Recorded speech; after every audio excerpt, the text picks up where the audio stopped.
স্বাগত। আজ ছিল 2024 বিধানসভা অধিবেশন এবং বিধানসভা অধিবেশনের প্রথম দিনই এক প্রকার চমক দিয়েছে রাজ্য সরকার। রাজ্য সরকারের নতুন নয়া ঘোষণা দিয়েছেন বিধানসভার এই অধিবেশনের প্রথম দিন। তিনি জানিয়েছেন যে বিধানসভার মধ্যে এই মুহূর্তে আনন্দের খবর, বিধায়ক এলাকা উন্নয়নের তহবিলে টাকা বৃদ্ধির ঘোষণা। এবং জানা গেছে যে আগে 50 লক্ষ টাকা দেওয়া হতো বিধায়ক উন্নয়ন তহবিলে, এখন সে টাকা বাড়িয়ে দেওয়া হবে 75 লক্ষ টাকা, অর্থাৎ 25 লক্ষ টাকা বাড়ানো হয়েছে বিধায়ক উন্নয়ন তহবিলে। আগে যেখানে 50 লক্ষ টাকা দেওয়া হতো সেই জায়গায় এই মুহূর্তে 75 লক্ষ টাকা দেওয়া হবে। মূলত 25 লক্ষ টাকা বাড়ানো হয়েছে। সেই বিষয় নিয়ে মুখ্যমন্ত্রী বিস্তারিত বলেছেন। কি বলেছেন আজকের এই বিধানসভা থেকে শুনুন।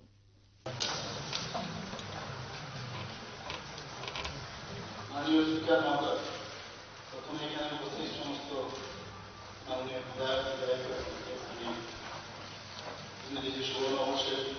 শুভেচ্ছা জানাচ্ছি।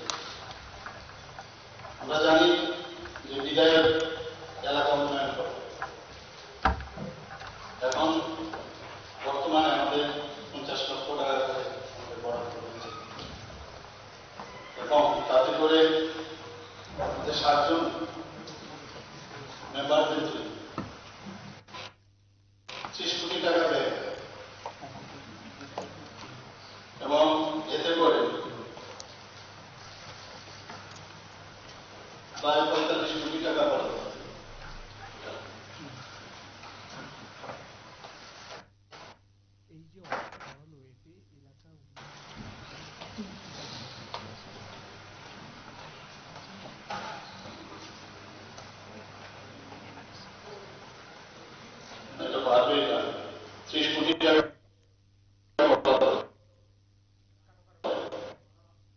আপনারা শুনলেন মুখ্যমন্ত্রীর বক্তব্য। মূলত একেবারে বিধায়ক এলাকার উন্নয়ন তহবিলে টাকা বৃদ্ধির সিদ্ধান্ত, এই সিদ্ধান্ত দিয়েছে রাজ্য সরকার, অর্থাৎ রাজ্যের মুখ্যমন্ত্রী ডক্টর মানিক সাহা।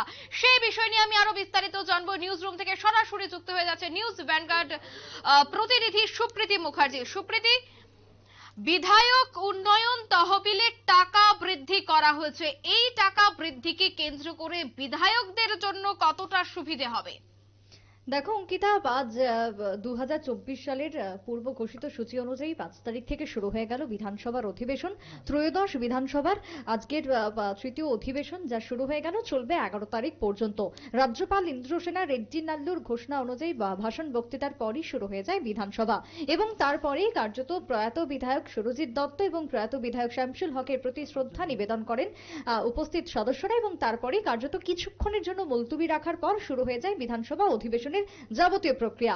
সেই জায়গায় দাঁড়িয়ে সম্ভবত আজকের এই বিধানসভা অধিবেশনে দুটো বিল উত্থাপিত হওয়ার কথা রয়েছে।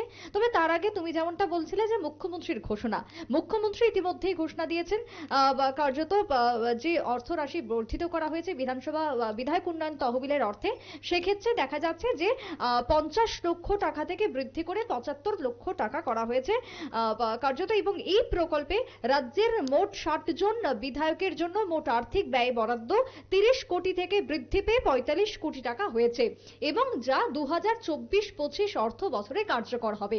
এবার তুমি বললে যে কতটা এই ক্ষেত্রে সুবিধা হবে, লাভবান হবে রাজ্যের বিভিন্ন এলাকা। সেই জায়গায় বলতে হয়, দেখো অঙ্কিতা, এর পূর্বে আমরা দেখেছিলাম বিভিন্ন রাজ্য এই ক্ষেত্রে কিন্তু বহুদিন আগেই বিধায়ক উন্নয়ন তহবিলের যে অর্থ তা বাড়িয়ে দিয়েছিল।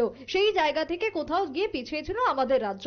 আমাদের রাজ্যে এতদিন পেত বা এখনো পর্যন্ত 50 লক্ষ টাকা কিন্তু ধার্য ছিল, সেই জায়গা থেকে এবার বাড়ানো হলো 75 লক্ষ টাকা করা হলো। এবং যদি সামনেই রয়েছে যেহেতু লোকসভা নির্বাচন, এই মুহূর্তে যদি বাড়ানো না হতো তাহলে দল কোথাও গিয়ে চাপে পড়তো, তাহলে কোথাও গিয়ে প্রশ্নের বিভিন্ন রকমের জন্ম হতো। সেই জায়গায় দাঁড়িয়ে রাজ্যের যদি তোমাকে বলি, বিভিন্ন জায়গা এখনো পর্যন্ত রয়েছে যেখানে রাস্তাঘাটের বেহাল দশা। প্রত্যেকটা দিন আমরা কিন্তু সেই খবর তুলে ধরি জনসম্মুখে। তার সঙ্গে কোথাও রয়েছে পানীয় জলের ব্যবস্থাপনা বা সুবন্দোবস্ত নেই, এরকম কিন্তু একাধিক সমস্যা লেগে লেগেই রয়েছে আজও। তাই সেই জায়গায় দাঁড়িয়ে জনগণকে সর্বতোভাবে সুরক্ষা প্রদানের জন্য বিধায়ক উন্নয়ন যে তহবিল রয়েছে সেই তহবিলের অর্থ কার্যত বরাদ্দ বৃদ্ধি করা হয়েছে এবং এই অর্থ বৃদ্ধির ফলে আগামী দিনে যেরকম রাজ্যের ক্ষেত্রে সুবিধা হবে, রাজ্যবাসীরা যেরকম উপকৃত হবেন এবং লোকসভা ভোটের পূর্বে এক্ষেত্রে সরকারের ক্ষেত্রে বা দলের ক্ষেত্রেও কিন্তু একটা চাপমুক্ত থাকার প্রয়াস বলে বলতে পারি এই ঘোষণা। তবে এই ঘোষণাকে কেন্দ্র করে তোমাকে আমি বলতে পারি যে এর পূর্বেই যখন আমরা দেখেছিলাম 2023 সালের, অর্থাৎ বিগত বছরে যদি আমরা বলি একেবারে শেষ যে অধিবেশন ছিল সেই শেষ অধিবেশনে কিন্তু ইতিমধ্যেই প্রয়াত বিধায়ক সুরজিৎ দত্ত তিনি কিন্তু বিধায়ক উন্নয়ন তহবিলের অর্থ বরাদ্দ করার কথা ইতিমধ্যেই তুলেছিলেন, ঘোষণা দিয়েছিলেন। সেই সময় তিনি দাঁড়িয়েছিলেন এবং সেক্ষেত্রে তিনি 1 কোটি টাকা পর্যন্ত তিনি দাবি করেছিলেন, কিন্তু তখন না হলেও অবশেষে তা হয়েছে 50 থেকে বাড়িয়ে 75 লক্ষ টাকা করা হলো। বিধায়করা এই মুহূর্তে কতটা খুশি? খুব স্বাভাবিকভাবে বিধায়করা খুশি এই সিদ্ধান্তকে কেন্দ্র করে এবং তাদের এলাকাতে যদি উন্নয়ন হয়, তারা যদি এলাকাকে উন্নয়ন করতে পারেন তাহলে স্বাভাবিকভাবে মানুষের ভোট তারা পাবেন এবং এক্ষেত্রে লোকসভা ভোটের পূর্বে এই যে সিদ্ধান্ত বর্তমানে এসে পৌঁছেছে, বিধানসভা অধিবেশনে এই যে ইতিমধ্যেই ঘোষণা করা হয়েছে, এতে অনেকটাই লাভ হচ্ছে বিধায়কদের, কারণ তারা আগামী দিনে জনগণের যে ভোট সেই ভোট বাক্সে কিন্তু তার প্রভাব লক্ষ্য করা যাবে। প্রভাব পরিলক্ষিত হওয়ার জন্যই কিন্তু এই বিধানসভা অধিবেশনে কিন্তু প্রথম দিনে একেবারে বড়সড় চমক পরিলক্ষিত হলো। উন্নয়ন এলাকার তহবিলের জন্য টাকা বর্ধিত করা হলো। অঙ্কিতা, তুমি আজকের এই সিদ্ধান্তকে কি আগামী দিনে শাসক দল হাতিয়ার করছে বিভিন্ন প্রচারে? ঠিক তাই, এবং যেহেতু তোমাকে আমি বারবারই বলছি যে লোকসভা ভোট রয়েছে, তাই সেই ভোটের দিকে নজর রেখে কিন্তু যাবতীয় সিদ্ধান্ত হবে, যাবতীয় কিন্তু সিদ্ধান্ত ঘোষণা করা হবে এবং সেই লোকসভা ভোটের আগে একেবারে হাতিয়ার এই মুহূর্তে মানুষের উন্নয়ন, জনগণের উন্নয়নকেই কিন্তু একেবারে নজর রেখে কাজ করে চলেছে রাজ্য সরকার। যার জন্য কি করা হলো, এই বিধায়ক উন্নয়ন তহবিলের অর্থ বরাদ্দ করা হলো। শুধু এখানেই নয়, এছাড়াও এই চলতি অধিবেশন, শীতকালীন অধিবেশনে কার্যত 2টি বিল উত্থাপন করার কথা কিন্তু ইতিমধ্যেই জানানো হয়েছে অ্যাডভাইজারি কমিটির পক্ষ থেকে। সেই 2টি বিলের কথাও যদি তোমাকে বলি, সেক্ষেত্রে ত্রিপুরা স্টেট রাইফেল 4th সংশোধনী বিল এবং Tripura state introduction good and service tax 7ম সংশোধনী বিলও কিন্তু আনা হবে। অর্থাৎ সব দিক থেকে যদি তোমাকে বলি, মানুষের কিভাবে উন্নতি হয়, মানুষ কিভাবে এগিয়ে যাবে সেদিকটাকে কিন্তু লক্ষ্য রাখা হয়েছে। যদি আমি করোনার সময়ের কথা বলি, 2019-20 এবং 2020-21 এই দুটো অর্থ বছরে কিন্তু বিধায়ক উন্নয়ন তহবিলের অর্থ বন্ধ ছিল, দেওয়া হয়নি। সেই জায়গায় দাঁড়িয়ে পরবর্তীতে আবার শুরু হয় এই অর্থ বরাদ্দ 2021-22 কার্যত শুরু হয় এবং তখন কিন্তু 50 লক্ষ টাকা করেই পেত। বর্তমানে কি হলো, 2024-25 সালের জন্য যে ঘোষণা ইতিমধ্যেই দিলেন মুখ্যমন্ত্রী, সেক্ষেত্রে অর্থ বাড়ানো হয়েছে, 25 লক্ষ টাকা বর্ধিত করা হয়েছে। সাধারণ মানুষ খুশি হবেন, রাজ্যকে এগিয়ে নিয়ে যাওয়া হবে। আজকের দিনে দাঁড়িয়ে যদি আমি বলি, সরকারের কিন্তু লক্ষ্য বা স্লোগান হচ্ছে একটাই, এক ত্রিপুরা শ্রেষ্ঠ ত্রিপুরা, এবং এক ত্রিপুরা শ্রেষ্ঠ ত্রিপুরা শুধুমাত্র মুখে বা স্লোগান দিলে চলবে না, তার জন্য প্রকৃতপক্ষে কাজ করতে হবে। সেই কাজের কিন্তু প্রমাণ দেখাতে হবে রাজ্যবাসীকে। সামনেই লোকসভা ভোটের আগে তার কিন্তু প্রতিফলন পড়তে চলেছে এবং যদি না অর্থ যদি বরাদ্দ করা হয় তাহলে সেই কাজ অনেকাংশেই পিছিয়ে পড়বে। রাস্তাঘাটের বেহাল দশা তা থেকেই যাবে। তাই সেই জায়গায় দাঁড়িয়ে একেবারে অর্থ বরাদ্দ করা হলো যাতে করে আগামী দিনে কোনো রকমের অভিযোগ না উঠে আসতে পারে। এক প্রকার বলা যায় 2024-এর আগে একেবারে মাস্টার স্ট্রোক বলা যায় রাজ্য সরকারের এই অর্থ বরাদ্দকে ঘিরে।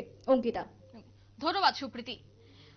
বিধায়ক এলাকা উন্নয়ন তহবিলের টাকা বৃদ্ধির সিদ্ধান্ত এবং এই সিদ্ধান্তে বিধায়কের মধ্যেও আনন্দের হাওয়া, খুশির হাওয়া বইছে। এবার 50 লক্ষের জায়গায় 75 লক্ষ টাকা করে বিধায়ক তহবিলে থাকবে, যাকে কেন্দ্র করে আগামী দিনে লোকসভায় বড় হাতিয়ার করতে যাচ্ছে এই সিদ্ধান্তকে শাসক দল। এমনটাই কিন্তু মত রাখছে রাজনৈতিক বিশ্লেষকরা। নিয়ে নিচ্ছে ছোট্ট একটি বিজ্ঞাপন বিরতি, সাথে থাকুন।